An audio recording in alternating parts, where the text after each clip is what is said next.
Police ने राज्य मंत्री प्रतिमा बागरी के भाई को गांजा तस्करी के आरोप में गिरफ्तार किया है, जिसको लेकर एनएसयूआई कार्यकर्ताओं ने राजधानी भोपाल में बड़ा प्रदर्शन किया। इस दौरान उनके इस्तीफे की मांग भी की गई। उधर इस पूरे मामले को लेकर राज्य मंत्री प्रतिमा बागरी ने पल्ला झाड़ लिया है। उनका कहना कि कानून अपना काम कर रहा है, अगर किसी ने गलत किया है तो कार्रवाई होगी। उधर अब इस पूरे मामले पर सियासत भी शुरू हो गई। कांग्रेस का कहना है कि ऐसे लोगों को मंत्रिमंडल में रखने का कोई भी औचित्य नहीं है, तुरंत उनको मंत्रिमंडल से बाहर कर देना चाहिए। उधर कांग्रेस के आरोपों पर बीजेपी ने पलटवार करते हुए कहा कि कानून सबके लिए समान है, बिना किसी भेदभाव के कार्रवाई की जाए। तो प्रतिमा बागरी के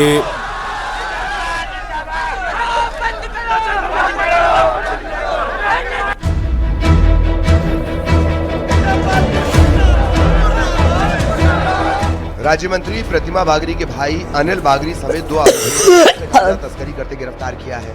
जब ये सवाल मंत्री प्रतिमा बागरी से किया गया तो वे बचती हुई नजर आईं।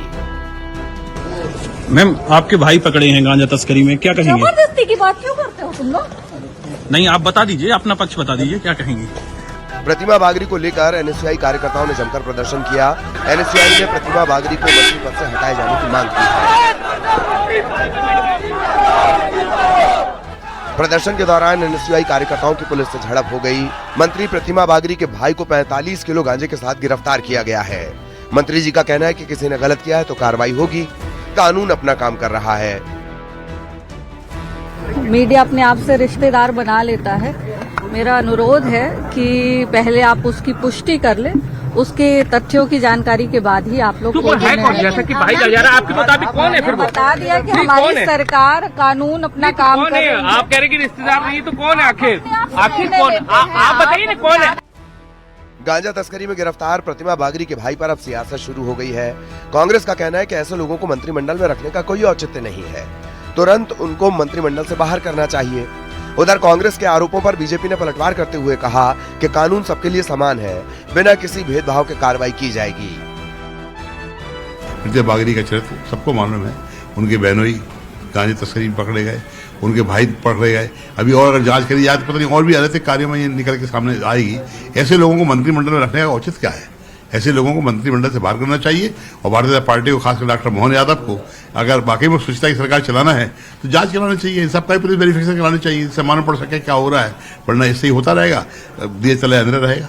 देखिए, कांग्रेस पार्टी लगातार नकारा राजनीति करती है। भारतीय जनता पार्टी सरकार की कानून व्यवस्था और निष्पक्षता दिखाती है, जहां किसी भी मामले में बिना किसी भेदभाव की कार्रवाइयां होती हैं। कांग्रेस की सरकारों में तो अपराधियों को बचाने की प्रवृत्ति होती थी। ये पहली बार नहीं है, इससे पहले यूपी में प्रतिमा बागरी के जीजा को भी गांजा तस्करी में पकड़ा गया था। अब उनके भाई को गिरफ्तार किया गया है। ऐसे में कई सवाल उठ रहे हैं। Bureau report, news 18। और पश्चिम बंगाल में बाबरी मस्जिद की नींव रखने का राजधानी भोपाल में हिंदू संगठनों का विरोध देखने को मिला। श्री हिंदू उत्सव समिति और संस्कृति बचाओ मंच के लोगों ने प्रदर्शन किया। संगठन के कार्यकर्ता बाबर के नाम वाला शौचालय का पोस्टर लेकर पहुंचे थे, जिससे सार्वजनिक शौचालय के बाहर लगाने की तैयारी थी, लेकिन पुलिस ने पोस्टर जब्त कर लिया। इस दौरान पुलिस और संगठन कार्यकर्ताओं के बीच धक्का मुक्की की स्थिति बनी। संस्कृति बचाओ मंच के चंद्रशेखर तिवारी ने कहा कि अगर मस्जिद बनानी है तो अब्दुल कलाम या अशफाकुल्ला के नाम से बनाएं। बाबर के नाम पर मस्जिद बर्दाश्त नहीं की जाएगी।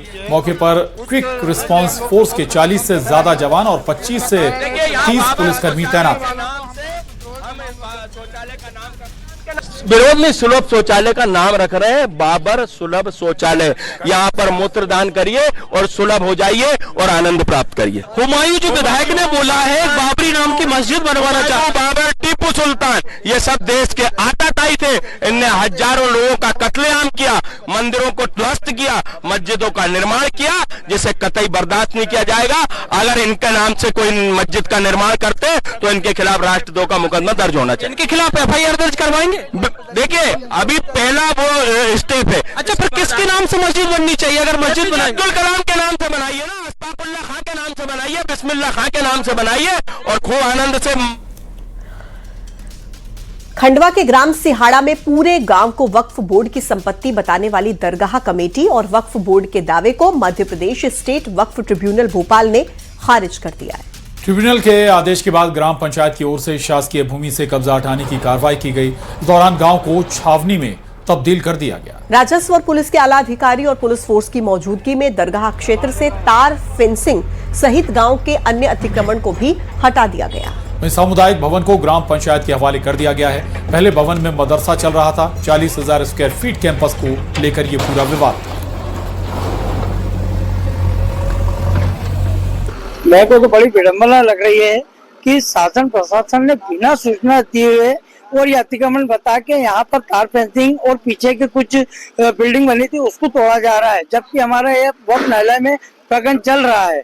उसके बावजूद और ना अभी हमें आदेश बताने को तैयार है कि ये किस आधार पे आप इसको कार्रवाई कर रहे हैं। आज ग्राम सिहाड़ा में एक अतिक्रमण की कार्रवाई थी, जिस संबंध में कानून व्यवस्था की स्थिति को देखते हुए यहाँ बल की आवश्यकता थी। लगभग 6 थानों का बल यहाँ पर उपस्थित है और वर्तमान में कार्रवाई चल रही है।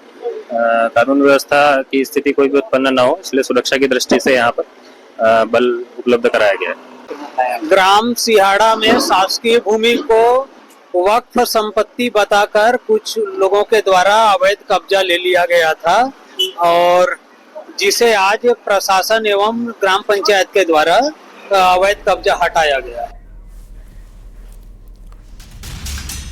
और एमपी के सरकारी स्कूलों की हालत पर एक बार फिर बड़ा सवाल उठ रहा है, क्योंकि पिछले कुछ सालों में 22,000 से ज्यादा सरकारी स्कूल बंद हो चुके हैं और इसी के साथ एक और डर सता रहा है कि आने वाले समय में प्रदेश के लगभग 94,000 सरकारी स्कूल भी बंद होने की कगार पर पहुंच जाएंगे। स्कूल बचाव संघर्ष समिति ने राजधानी में बड़ा प्रदर्शन भी किया था। उनका दावा है कि 2015-2016 से जब से मध्य प्रदेश में स्कूलों से बंद करने की कवायद शुरू हुई थी, तब से वो स्कूलों में घूम घूम कर स्कूलों की स्थिति का जायजा ले रहे हैं। एमपी के सरकारी स्कूल बेहाल हैं। साल दर साल स्कूल शिक्षा विभाग का बजट बढ़ रहा है, लेकिन इसके बावजूद हर साल स्कूलों की संख्या घट रही है।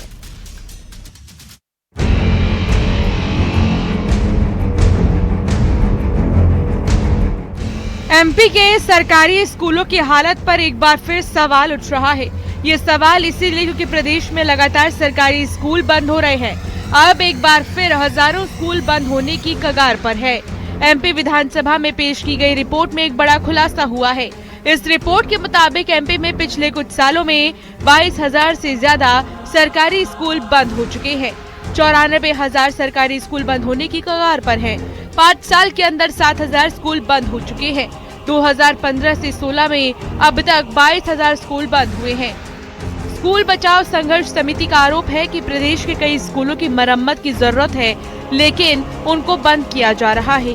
कई स्कूलों में टॉयलेट तक नहीं है। टॉयलेट नहीं है, बच्ची बाहर गर्ल्स टॉयलेट करने के लिए जाती है, उसको गुंडे उठाकर ले जाते हैं, उसका रेप हो जाता है। भोपाल के बरखेड़ा भेल का स्कूल है जिसको पीएम श्री कर दिया है, उसका प्लास्टर गिरता है, 2 बच्चियां और एक टीचर घायल हो जाती है। भोपाल के शाहजहानाबाद का मॉडल स्कूल जिसकी दीवार इतनी जर्जर है कि कभी भी गिर जाएगी, जिसको नगर निगम ने खुद अनफिट घोषित कर रखा है, लेकिन उसकी मरम्मत नहीं की जा रही है।